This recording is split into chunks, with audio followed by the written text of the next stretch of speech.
ओम शांति। 30 मई 2024 के ईश्वरीय महावाक्य। पहले एक नज़र मुरली के मुख्य पॉइंट पर। बाबा ने कहा, आज के दिन को सतगुरुवार कहते हैं। गुरुवार कहना भूल है। सतगुरुवार गुरु लोग तो बहुत ढेर है, सतगुरु एक ही है। गुरु और सतगुरु में तो फर्क है। सत अर्थात तो सत एक ही निराकार बाप को कहा जाता है, न कि मनुष्य को। संपूर्ण ज्ञान तो ज्ञान सागर परमपिता परमात्मा में ही है। अभी ऐसा कोई मनुष्य है नहीं जो अपने को सतगुरु कहला सके। सतगुरु माना संपूर्ण सत्य। यह है रूहानी ताकत जो रूहानी बाप द्वारा मिलती है। याद के बल से तुम शांति को पाते हो और पढ़ाई से तुमको सुख मिलता है। जंगल में अगर शांति होती तो फिर वापस क्यों लौटते? मुक्ति को तो कोई पाता नहीं।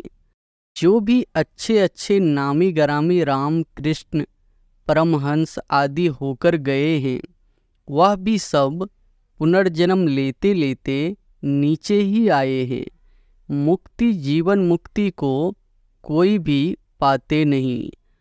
और फिर बाबा ने कहा, सर्वशक्तिमान एक ही निराकार बाप को कहा जाता है। और किसको कहा नहीं जाता वही तुमको नॉलेज दे रहे हैं। बहुत है जिनको पूरा निश्चय है, कोई को सेमी निश्चय है, कोई को 100%, कोई को 10% भी है। अब भगवान श्रीमत देते हैं, बच्चे मुझे याद करो। यह है बाप का बड़ा फरमान। सब स्टूडेंट है, पढ़ाने वाला एक ही टीचर है। वह सब मनुष्य पढ़ाते हैं, यहाँ तुमको ईश्वर पढ़ाते हैं। बाप निर्विकारी बनाते हैं तो कई बच्चियाँ बिल्कुल मजबूत हो जाती है। बस हमको तो पूरा निर्विकारी बनना है, इस मंजिल पर पहुंचना है। देह तरफ बिल्कुल दृष्टि न रहे, वह कर्मातीत अवस्था अभी बनानी है। और फिर लास्ट में बाबा ने कहा, यहाँ रावण राज्य में सब विकारी है, इसलिए बाप आकर निर्विकारी बनाते हैं। नहीं बनेंगे तो सजा खानी पड़ेगी। आत्मा पवित्र बनने बिगर ऊपर जा ना सके, हिसाब किताब चुक्त करना पड़ता है। जिनको पूरा निश्चय नहीं, वह पूरा पढ़ भी न सके, पवित्र बन न सके। आधा कल्प के पतित एक जन्म में 21 जन्मों के लिए पावन बने। मासी का घर है क्या? तुमको तो घर बार छोड़ना नहीं है। समझाया जाता है, भल घर में रहो, उन्हों को भी समझाओ। अब है संगम युग, पवित्र बनने बिगर सतयुग में देवता बन नहीं सकेंगे। माया निश्चय से हटा देती है, जैसे के वैसे बन जाते हैं। पहले पहले तो निश्चय चाहिए। बाप में अपने से पूछो, हमारी लाइन क्लियर है? एक बाप के सिवाय और कुछ याद तो नहीं आता है। और अब सुनते हैं महावाक्यों को विस्तार से। मुरली का सार है, मीठे बच्चे, तुम्हें पहला पहला निश्चय चाहिए कि हमको पढ़ाने वाला स्वयं शांति का सागर, सुख का सागर बाप है। कोई मनुष्य किसी को सुख शांति नहीं दे सकता। प्रश्न है, सबसे ऊंची मंजिल कौन सी है? उस मंजिल को पाने का पुरुषार्थ क्या है? उत्तर है, एक बाप की याद पक्की हो जाए, बुद्धि और कोई की तरफ न जाए। यह ऊंची मंजिल है। इसके लिए आत्म अभिमानी बनने का पुरुषार्थ करना पड़े। जब तुम आत्म अभिमानी बन जाएंगे तो सब विकारी ख्यालात खत्म हो जाएंगे, बुद्धि का भटकना बंद हो जाएगा, देह के तरफ बिल्कुल दृष्टि न जाए। यह मंजिल है, इसके लिए आत्माभिमानी भव। ओम शांति। रूहानी बच्चों प्रति रूहानी बाप बैठ समझाते हैं। इनको ब्रह्मा बाबा को रूहानी बाप नहीं कहेंगे। आज के दिन को सतगुरुवार कहते हैं। गुरुवार कहना भूल है। सतगुरुवार गुरु लोग तो बहुत ढेर है, सतगुरु एक ही है। बहुत है जो अपने को गुरु भी कहते हैं, सतगुरु भी कहते हैं। अभी तुम बच्चे समझते हो गुरु और सतगुरु में तो फर्क है। सत अर्थात तो सत्य एक ही निराकार बाप को कहा जाता है, न कि मनुष्य को। सच्चा ज्ञान तो एक ही बार ज्ञान सागर बाप आकर देते हैं। मनुष्य को कभी सच्चा ज्ञान दे नहीं सकते। सच्चा है ही एक निराकार बाप। इनका नाम तो ब्रह्मा है, यह किसी को ज्ञान दे न सके। ब्रह्मा में ज्ञान कुछ भी था नहीं, अभी भी कहेंगे इनमें सारा ज्ञान तो है नहीं। संपूर्ण ज्ञान तो ज्ञान सागर परमपिता परमात्मा में ही है। अभी ऐसा कोई मनुष्य है नहीं जो अपने को सद्गुरु कहला सके। सद्गुरु माना संपूर्ण सत्य। तुम जब सत्य बन जाएंगे तो फिर यह शरीर नहीं रहेगा। मनुष्य को कभी सतगुरु कह नहीं सकते। मनुष्य में तो पाई की भी ताकत नहीं है। यह खुद कहते हैं मैं भी तुम्हारे जैसा मनुष्य हूँ। इसमें ताकत की बात उठ नहीं सकती। यह तो बाप पढ़ाते हैं, न कि ब्रह्मा। यह ब्रह्मा भी उनसे पढ़कर फिर पढ़ाते हैं। तुम ब्रह्मा कुमार कुमारियाँ कहलाने वाले भी परमपिता परमात्मा सतगुरु से पढ़ते हो। तुमको उनसे ताकत मिलती है। ताकत का मतलब यह नहीं कि कोई को घुसा मारो जो गिर पड़े, नहीं। यह है रूहानी ताकत जो रूहानी बाप द्वारा मिलती है। याद के बल से तुम शांति को पाते हो और पढ़ाई से तुमको सुख मिलता है। जैसे और टीचर्स तुमको पढ़ाते हैं वैसे बाप भी पढ़ाते हैं। यह भी पढ़ाते हैं, स्टूडेंट है। देहधारी जो भी है वे सभी स्टूडेंट है। बाप को तो देह है नहीं, वह निराकार है। वही आकर पढ़ाते हैं। जैसे और स्टूडेंट पढ़ाते हैं वैसे तुम भी पढ़ते हो। इसमें मेहनत की बात नहीं। पढ़ने समय हमेशा ब्रह्मचर्य में रहते हैं। ब्रह्मचर्य में पढ़कर जब पूरा करते हैं तब बाद में विकार में गिरते हैं। मनुष्य तो मनुष्य जैसे ही देखने में आते हैं। कहेंगे यह फलाना आदमी है, यह LLB है, यह फलाना ऑफिसर है। पढ़ाई पर टाइटल मिल जाता है, शक्ल तो वही है। उस जिस्मानी पढ़ाई को तो तुम जानते हो। साधु संत आदि जो शास्त्र पढ़ते पढ़ाते हैं उनमें कोई बड़ाई नहीं। उससे कोई को शांति तो मिल नहीं सकती। खुद भी शांति के लिए धक्के खाते हैं। जंगल में अगर शांति होती तो फिर वापस क्यों लौटते। मुक्ति को तो कोई पाता नहीं। जो भी अच्छे अच्छे नामी ग्रामी राम कृष्ण परमहंस आदि होकर गए हैं वह भी सब पुनर्जन्म लेते लेते नीचे ही आए हैं। मुक्ति जीवन मुक्ति को कोई भी पाते नहीं। तमो प्रधान बनना ही है। देखने में तो कुछ नहीं आता। कोई से पूछो तुमको गुरु से क्या मिलता है तो कहेंगे शांति मिलती है। परंतु मिलता कुछ भी नहीं। शांति का अर्थ ही नहीं जानते। अभी तुम बच्चे समझते हो बाबा ज्ञान का सागर है और कोई साधु संत गुरु आदि शांति का सागर हो न सके। मनुष्य किसको सच्ची शांति दे नहीं सकते। तुम बच्चों को पहले पहले तो निश्चय करना है, शांति का सागर एक बाप है जो हमको पढ़ाते हैं। सृष्टि का चक्र कैसे फिरता है वह भी बाप ने समझाया है। मनुष्य को कभी सुख शांति दे नहीं सकते। यह ब्रह्मा उनका रथ है, तुम्हारे जैसा स्टूडेंट ही है। यह भी गृहस्थ व्यवहार में रहने वाला था, सिर्फ बाप को अपना रथ लोन पर दिया है, सो भी वानप्रस्थ अवस्था में। तुमको समझाने वाला एक बाप है। वह बाप कहते हैं सबको निर्विकारी बनना है।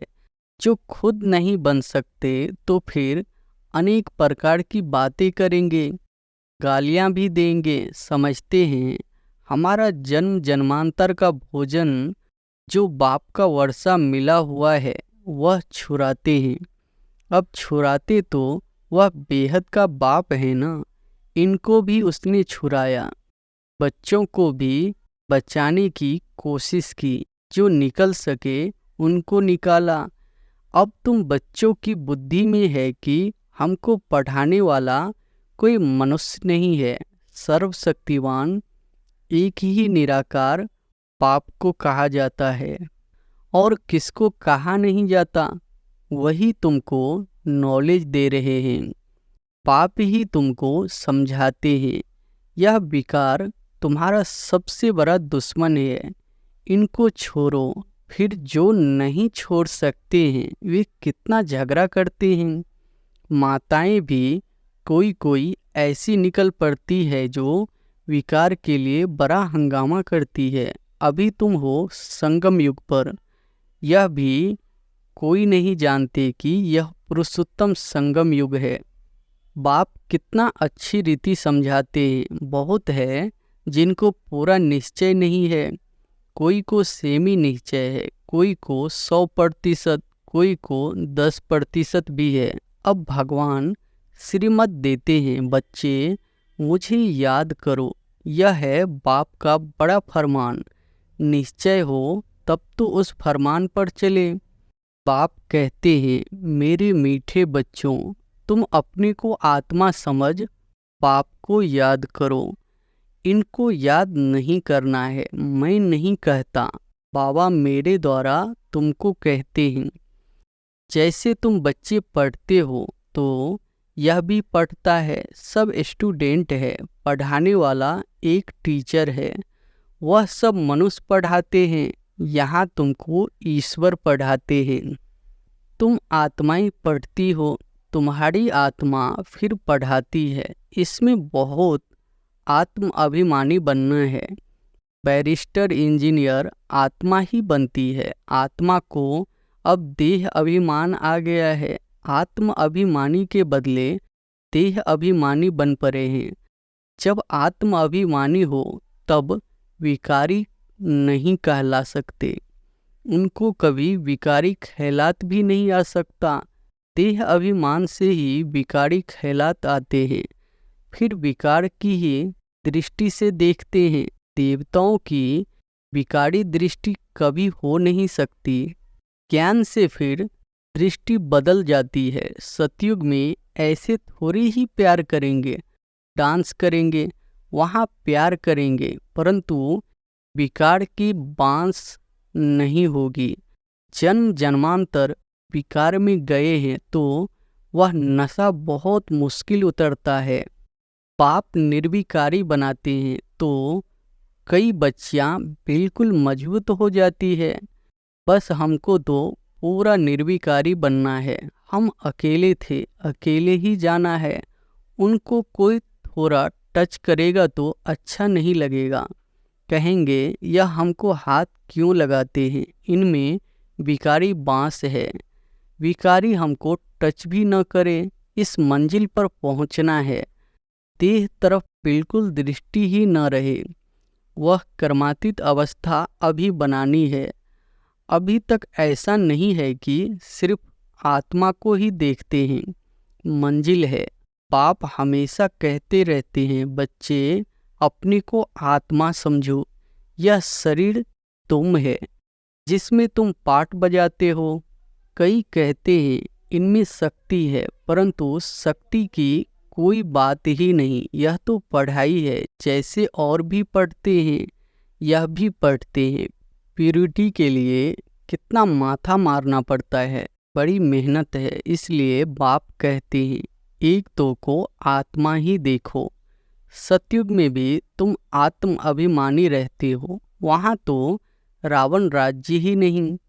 विकार की बात नहीं, यहाँ रावण राज्य में सब विकारी है। इसलिए बाप आकर निर्विकारी बनाते हैं। नहीं बनेंगे तो सजा खानी पड़ेगी। आत्मा पवित्र बनने बिगर ऊपर जा न सके। हिसाब किताब चुक्त करना पड़ता है, फिर भी पद कम हो पड़ता है। यह राजधानी स्थापन हो रही है। बच्चे जानते हैं स्वर्ग में एक आदि सनातन देवी देवताओं का राज्य था। पहले पहले तो जरूर एक राजा रानी होंगे, फिर डिनेस्टी होगी। प्रजा ढेर बनती है, उसमें अवस्थाओं में फर्क पड़ेगा।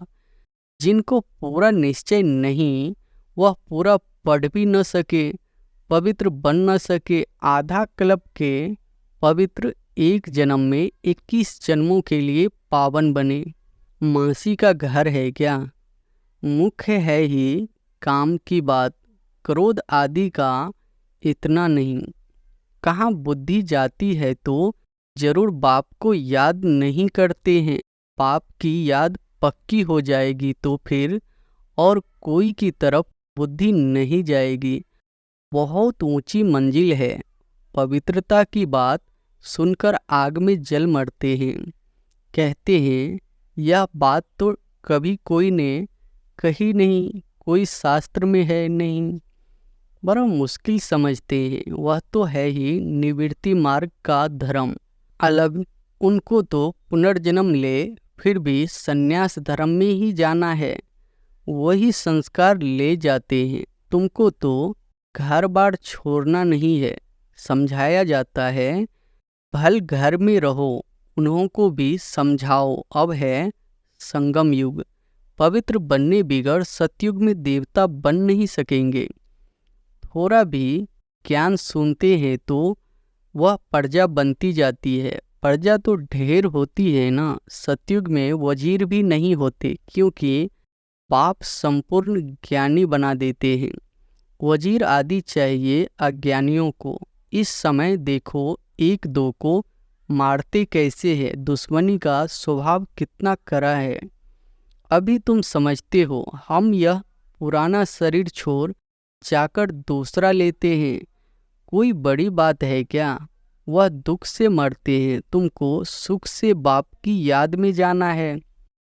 जितना मुझ बाप को याद करेंगे तो और सब भूल जाएंगे, कोई भी याद नहीं रहेगा। परंतु यह अवस्था तब हो जब पक्का निश्चय हो। निश्चय नहीं तो याद भी ठहर नहीं सकती। नाम मात्र सिर्फ कहते हैं, निश्चय ही नहीं तो याद काहे को करेंगे। सबको एक जैसा निश्चय तो नहीं है ना। माया निश्चय से हटा देती है, जैसे के वैसे बन जाते हैं। पहले पहले तो निश्चय चाहिए। बाप में संशय रहेगा क्या कि यह बाप नहीं है। बेहद का बाप ही ज्ञान देते हैं। यह तो कहता है मैं सृष्टि के रचयिता और रचना को नहीं जानता था, मेरे को कोई तो सुनाएगा। मैंने 12 गुरु किए, उन सबको छोड़ना पड़ा। गुरु ने तो ज्ञान दिया नहीं, सद्गुरु ने अचानक आकर प्रवेश किया। समझा पता नहीं क्या होना है। गीता में भी है ना, अर्जुन को भी साक्षात्कार कराया। अर्जुन की बात है नहीं, यह तो रथ है ना। यह भी पहले गीता पढ़ता था। बाप ने प्रवेश किया, साक्षात्कार कराया कि यह तो बाप ही ज्ञान देने वाला है, तो उस गीता को छोड़ दिया।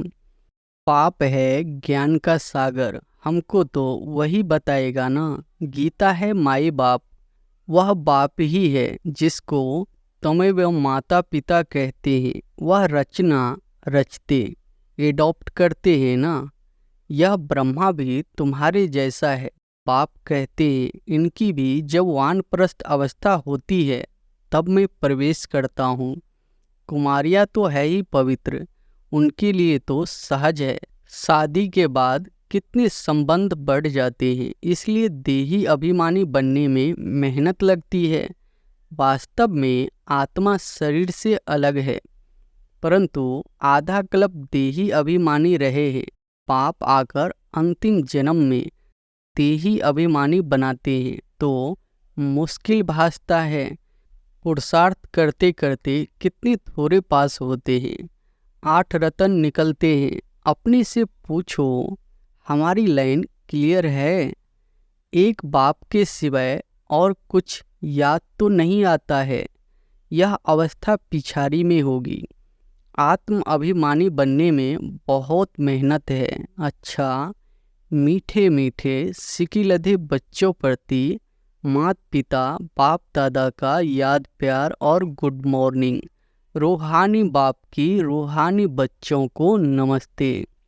धारणा के लिए मुख्य सार पहली पॉइंट है, ज्ञान से अपनी दृष्टि का परिवर्तन करना है।